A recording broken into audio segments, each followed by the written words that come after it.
Hey y'all! Beating Pokemon Red using only one Diglett got real mole real quick, so this week let's do something a bit more radish. This week I'm gonna try to beat Pokemon Crystal using only one Hoppip. As usual, the rules are I can only use Hoppip in battle, and I can't use any trainer items in battle. By the way, if you like this kind of content and want to see more, be sure to subscribe and check out more of these videos on my channel. Hoppip is a really unusual Pokemon that's based upon a dandelion, but I think it looks more like a radish. I don't really remember any of its appearances in the anime. In fact, I think Hoppip is most well known for being the mascot of content creator Jay Witz's channel. He used Hoppip as an example of a terrible Pokemon being powerful, so maybe there's hope for this challenge. Looking at the stats and move pool though, I'm not exactly sure how that's going to be possible. The stats are just terrible across the board, and the move pool is smaller than a flea's anus. We only get normal and grass moves, meaning the ghost types in this game are gonna be a real problem. We're gonna need a miracle seed to win this one, but alright, let's do this. Off at Professor Elm's lab, I used the Universal Pokemon Randomizer to replace Chikorita with Hoppip so that our rival will pick the Fire-type Cyndaquil.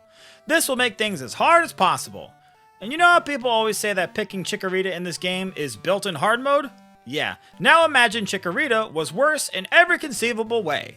Worse move pool, worse stats, and Hoppip's flying type adds way more weaknesses than resistances. As for the name, Hoppip is a flying plant that uses its leaves like propellers to hover around, so I nickname ours Helicopter. Hoppip starts off with Splash, Synthesis, and Tail Whip, which is a great moveset if you don't want to actually do damage. I have to battle other Hoppips to lower our BP so that we can use Struggle to defeat the first battle with the rival Bubs. Oh man, it's going to be one of these challenges. I leave a few Tail Whips just to lower Cyndaquil's defense to hopefully speed up the battle, and sadly, this works out here, but not a great sign when Struggle is our best move for a long time in this run. It's a farm cry from perfect, but it works. After beating Bubs, I head straight to the Violet City Gym to take on the Flying-type gym leader Faulkner, but I couldn't even get past the first trainer, Spearow. So I get a few more levels by defeating the trainers in Bellsprout Tower using Struggle, and then head back to the gym to try again. I get to Faulkner, and wouldn't you know it, Poison Powder helps to chip away health from his birds, and we now have Tackle, but that barely does any damage. Synthesis helps to heal our health a little, but it heals less than usual because we're battling during the morning. Synthesis will restore half of our total HP if we use the move Sunny Day, or if it's in the middle of the day, so that's something to keep in mind for the future, but for now, it's still enough to get by Faulkner's birds. Hey, at least we're finally starting to gain some traction. That's right, y'all. Today's menu features horticulture and helicopter puns. Yeehaw! Yeah, remember how I said we were starting to do well?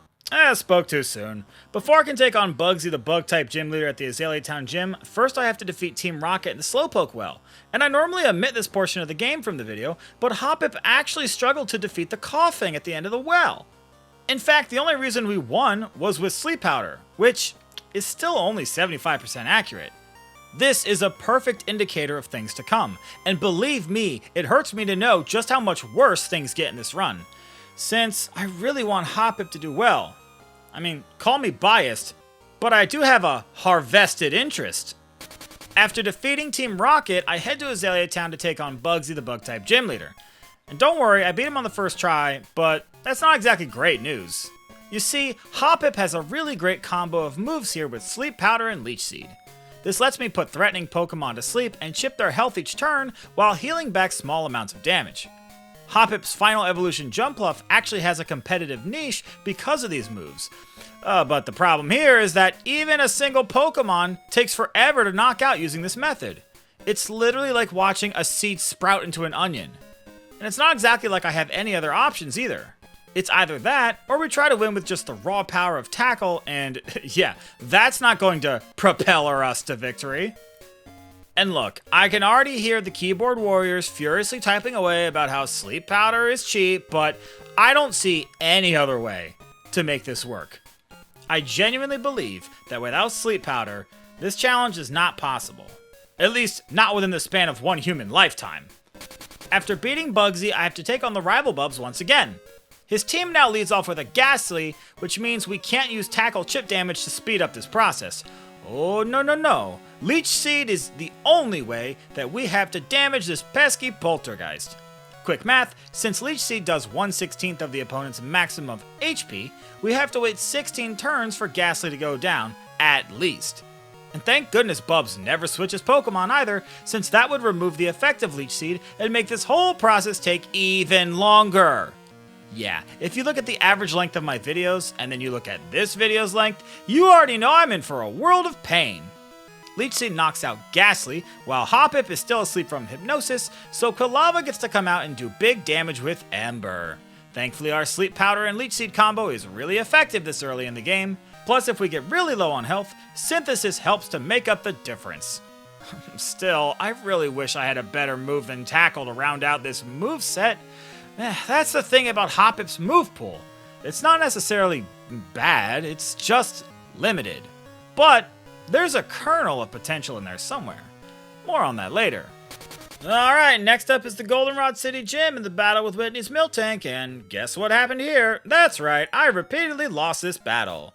Clefairy isn't so bad as long as it doesn't pull an Ice-type move using Metronome. And even if I get to the Miltank with full health, it doesn't really matter. All it takes is 2 rollouts to knock us out, and Sleep Powder is great for preventing this when it hits. Remember how I said before that Sleep Powder is 75% accurate?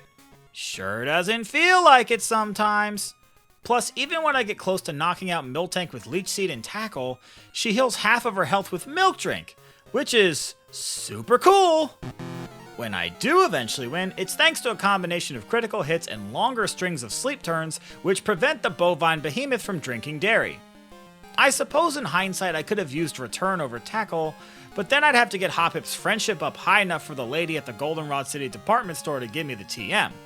And I think riding around on the bicycle for tens of thousands of steps is a lot less palatable than hoping for good sleep turns. And after everything she put us through, when we finally beat Whitney, she has the nerve to start crying. Don't worry though, despite Whitney trying to take down our helicopter, I decided to be the bigger person, and I wrote her an apology note. By the time I reach the rival Bubs in the Burnt Tower in Ecruteak City, Hoppip doesn't stand a chance thanks to Haunter's move Curse. Considering it takes dozens of turns for Hoppip to win each battle, Curse knocking us out in 4 to 5 turns is no bueno. So I need all the power I can get, and I defeated all of the available trainers on all the available routes, at which point Hoppip is happy enough to receive the TM for Return. A Paralyzed Cure Berry helps me to get past the Haunter, and then after that, the typical Sleep Powder and Leech Seed strategy works wonders. Especially when you consider that Return is roughly triple the base power of Tackle. As a fun aside, when it comes to gaining levels, I figured out that Hoppip is best served by grinding against water types. It's our best type matchup and really helps to grow our little bud. I'm actually thinking about developing a system to teach people how to grow better bud. It's called Hooked on Ponics. Okay, now even I gotta admit that one was a bit of a stretch. Next up is the Spectral Showdown with the Ecruteak City Gym Leader Morty and his gang of ghoulish ghosts. Morty's team of ghosts are all immune to Return, so once again we're relying solely on Leech Seed Chip to damage his Pokemon.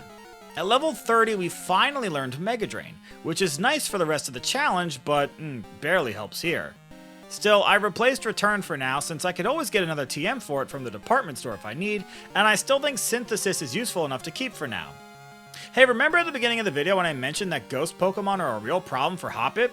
This is what I'm talking about. The only other ghost Pokemon in this game is Mischievous, but we never see that little cutie. No, instead we're stuck fighting the Ghastly line, which also happens to be part Poison type. This means that our 2 attacks, Return and Mega Drain, are ineffective and resisted respectively. This is so stupidly difficult. When Sleep Powder is the only way to win and a single curse ends the battle, you know you're in for a bad time.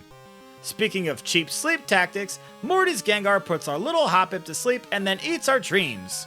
Ooh, must have been yummy, cause we lose all of our health while Gengar is looking like a real fat cat. Oh, Morty, you son of a bitch. A few levels later and I finally get back to the Gengar. That's right, it takes many resets to get lucky enough to prevent curses long enough to even get this far. I finally managed to take down the Gengar, and I even have 2 Mega Drain Beepy left over for the last Haunter.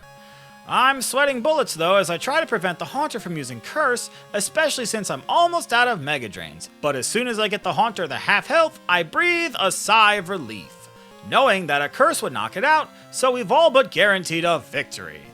And knowing that makes me feel pretty good. Heck, I even feel kinda sexy. Almost like I'm wearing a crop top. Psh, don't act like you don't want to see that.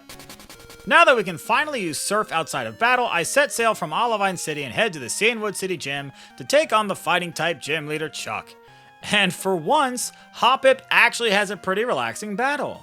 We resist fighting-type moves, and Mega Drain is super effective on Chuck's Poliwrath, so this one is a rare first-try victory in the challenge.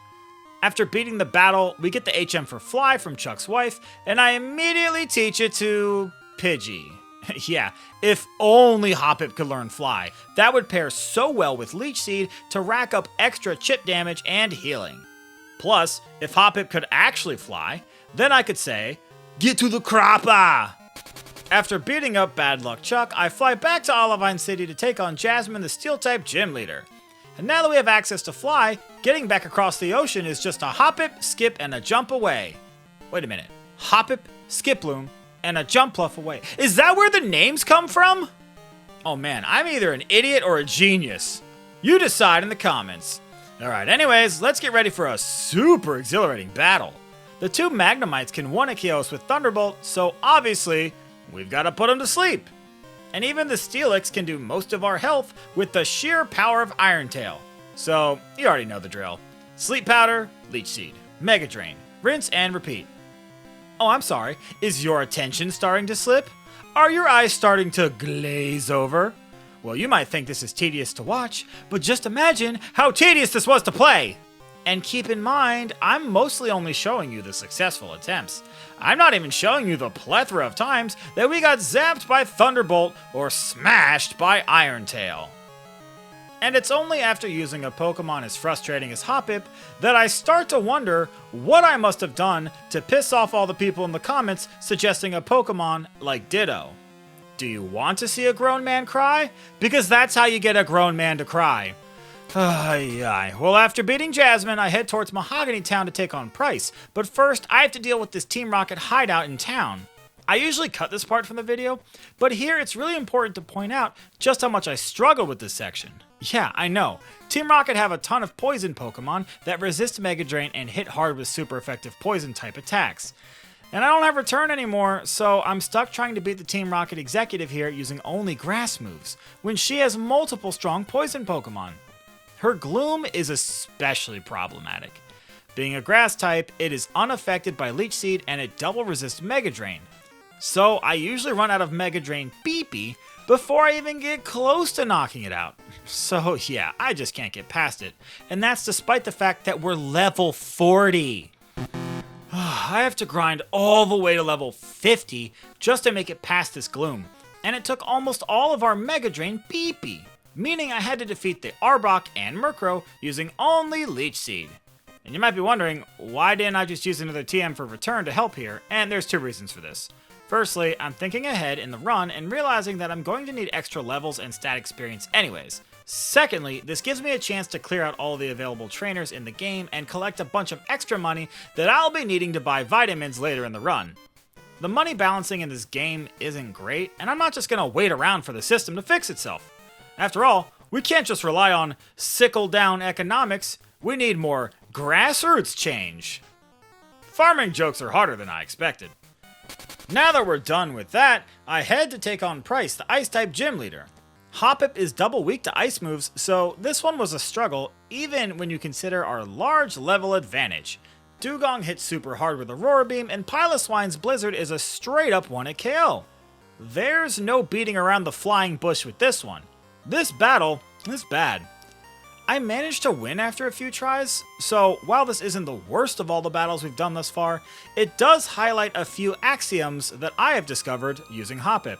Firstly, thanks to Sleep Powder, being weak to the opposing Pokemon is a lot less detrimental than the opposing Pokemon resisting our moves. A weakness is only a problem if sleep powder misses or they wake up early, whereas our already pitiful attacks need all the help they can get to do damage. Secondly, where sleep powder felt cheap earlier in the run, now it feels absolutely mandatory. And even with it, this challenge is still exceedingly difficult. Call it bad karma for relying on such a cheap strategy, but I guess it's true that you reap what you sow. With 7 gym badges in hand, we now have to take on the rival Bubs in the basement underground during the Team Rocket Radio Tower anime arc. And I'm at the point now during the run where Synthesis no longer feels like it's worth keeping, so I replace it with Return. It's time. We finally have 2 attack moves, and even though Hoppip has pretty awful attack, Return's high base power and our higher level means we can do okay damage against weaker teams. Speaking of weaker teams, say hello to Bubs once again. I managed to beat him on the first try, helped slightly by a critical hit on Magnemite. And sadly, I don't have a joke for this section. What can I say? It's really hard to come up with good farming puns, and it's been giving me a head-acre. Don't know if that joke landed. Now it's time for the final Johto gym leader, Claire the Dragon-type trainer. She's a pretty stiff challenge, more akin to the type of roadblock that I expected Price to be. In fact, she's basically a stronger version of Price. Her dragons have the super strong Ice Beam that we're double weak to, and that's on top of her usual Thunder Wave shenanigans. Plus, unlike Price's Pokemon, we don't hit her Pokemon for super effective damage with Mega Drain. The Blackthorn City Gym is really giving our Helicopter a run for our money, or as I like to call it, Blackthorn Hawk Down. It takes a number of resets, but eventually I get things in swing and we start cruising through her dragons using Sleep Powder. It's business as usual until we get to the Kingdra. There is a tiny bit of strategy here though, so it's not entirely a brain-dead button masher like you might think. Return does more damage than Mega Drain, but I use Mega Drain first and then use Return afterwards. Return doesn't 2-hit KO, and Claire will use a Hyper Potion if we get its health too low, so the Mega Drain ensures that the first Return will leave the Kingdra just above the range for Claire to heal it, letting us knock it out on the next turn. Before the Elite Four, we traverse Victory Road to take on our rival Bubs one last time. This battle is basically the same as the last battle with Bubs, so for the sake of time, I just spam Return unless absolutely necessary. Consider this part to be the calm before the storm, a surprisingly easy victory. It's a rip-roaring good time, just like the sock Hoppips of yesteryear. Not that I'm complaining, since the rest of this challenge has been pretty awful so far, and I don't see things getting any better anytime soon. Stay tuned everyone, because things get pretty rough pretty soon. And I don't want to spoil anything for anybody, but this is one of the few challenges where I genuinely was not sure if I'd be able to finish it or not. Hoppip is exceptionally bad and exceedingly frustrating. Speaking of which, here are the stats and moves at the Elite Four. Hoppip is level 58, which is pretty high for one of these challenges, though I have a sneaking suspicion that we'll need to be much higher than that before we're able to beat the Elite Four. Is there an awful lot of foreshadowing going on around here? For sure. And does it seem like I'm being a little bit pessimistic? Well, that's because scars don't heal. Up first is the Psychic type Elite Four member Will. This battle was a real struggle, mostly because of the Jinx and the Exeggutor. We need to land a Sleep Powder on the Jinx, otherwise it will one-hit KO Hoppip with Ice Punch. Although in the winning attempt, I accidentally misclicked on Return, but it worked out in our favor because we landed a critical hit. An Exeggutor is not nearly as devastating, but it is immune to Leech Seed and sets up Reflect to make Return do half as much damage. Once we get to the Slowbro though, it's pretty much a done deal. It's weak to Mega Drain, and all in all, it can't do much to stop the Hop. Speaking of which, this is a great opportunity to take it slow, bro, because things immediately escalate. Next up is Koga, the Poison and Bug type Elite Four member. And you might find this hard to believe, but he was arguably the hardest Elite Four battle of them all. His whole team resists Mega Drain, and several of his Pokemon can hit us for super effective damage. Muck in particular hits like a freight train with Sludge Bomb, and even Crobat hits pretty hard with Wing Attack. I have little trouble getting to the Crobat, but this is usually where things go awry. Crobat outspeeds and goes for Double Team, making our already unreliable Sleep Powder even less accurate. And even if I don't get Wing Dinged to death, Toxic is usually enough to take me down, and if not that, the Venomoth's Gust will finish things off. But it's not all doom and legume. With a few more levels, I try this again, and at level 63, Return is finally a 2-hit KO on the Crobat. Double Team is still a royal pain, but if it goes for Wing Attack instead, it becomes much more feasible to knock it out. The party isn't quite over yet. Venomoth is a trivial matter, but Koga still has a Fortress. It's a bug steel type with incredible bulk, it resists Return, and double resists Mega Drain. This leads to a super duper drawn out showdown at high noon where I'm sweating bullets just hoping that the Steel Sphere doesn't wake up and use Explosion. Because you know, that would be bad. Thankfully, we get great sleep turns this time, and like the All-American Rejects told me to in 2003, we move along. And are we going to keep it strong? Well, find out now when we take on the next Elite Four member, Bruno. And, I mean, do I even have to say it? Even Bruno was a challenge for Hoppip, and here you can see exactly why that was.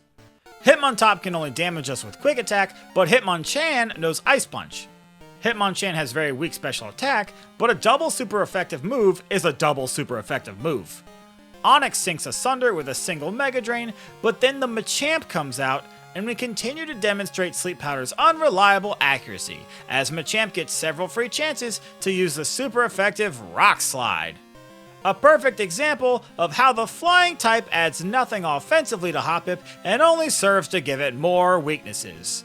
I would like to remind everyone that Game Freak made a grass type that's weak to rock, y'all! To whomever designed this Pokemon at Game Freak, I'd like to fuselage a complaint. A couple of resets later, and I have much better luck with the Machamp. We take it down lickety-split, and I don't even bother using Sleep Powder on the Hitmonlee. It only has fighting moves, which, yeah, we only resist thanks to our secondary flying type, but that doesn't make it worth all the extra weaknesses. It's like putting an easily exploitable exhaust port on the Death Star. Yeah, technically it helps cool the main reactor, but your tiny space anus is still a huge liability. Next up is the Dark-type Elite Four member Karen. She's such a pain in the cheeks, with her Umbreon and Vileplume spamming Confuse Ray, Sand Attack, and Stun Spore respectively.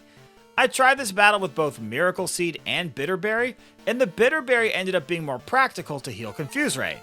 Of course, during the attempt where we actually won the battle, Umbreon didn't even use Confuse Ray. In fact, we barely take any damage at all during this battle. We even outspeed the Houndoom, so Sleep Powder prevents my biggest fear, getting roasted by Flamethrower. Okay, so Hoppip may have made this look easy, but if I know anything about these challenges, this is just the cosmic universe trying to lull me into a false sense of security so it can play a fun little trick on me and make things even worse than I could have ever imagined. It's happened plenty of times before, but don't worry, I won't get fooled again. Now it's time for the champion battle with the last member, Lance the Dragon Master. I heal up and head into the battle, and it becomes immediately apparent that we are in over our heads. Gyarados goes down alright, but Lance's Dragonite has a Blizzard. It's about the same accuracy as Sleep Powder, so each turn is essentially a coin flip on whether or not Hoppip gets taken down. And let's just say I lost a lot of coin flips. I try again with a few more levels, and at level 70 I finally make some headway. Gyarados does get to set up Rain Dance, but that doesn't really matter. Lance's Dragonite is still a 3-hit KO with Return, but we get some decent sleep turns to prevent it from using Blizzard, which is still a 1-hit KO. God, this stupid plan is so frail! Aerodactyl still outspeeds and can 2-hit KO with Rock Slide, but that's only 90% accurate and sometimes misses. But it also has a 30% chance to flinch, so it's a real risk versus reward situation. Ask any VGC player. Charizard thankfully doesn't get the chance to use Flamethrower, and his level 50 Dragonite has Outrage instead of Blizzard, which is not great, but not nearly as bad. All that is standing between us and being the Elite Four champion is one more Dragonite. Okay, Sleep Powder, don't fail me now. Wahoo! Our little crop really struggled, but somehow we barely managed to win. And with Lance defeated, we have finally conquered the Pokemon League, but you know the run isn't over yet. I'm always going to consider beating the final Trainer Red as the final boss of the run, unless of course the Pokemon is just impossibly bad. And I'm tempted to say that this is the case for Hoppip, but it's not quite that bad.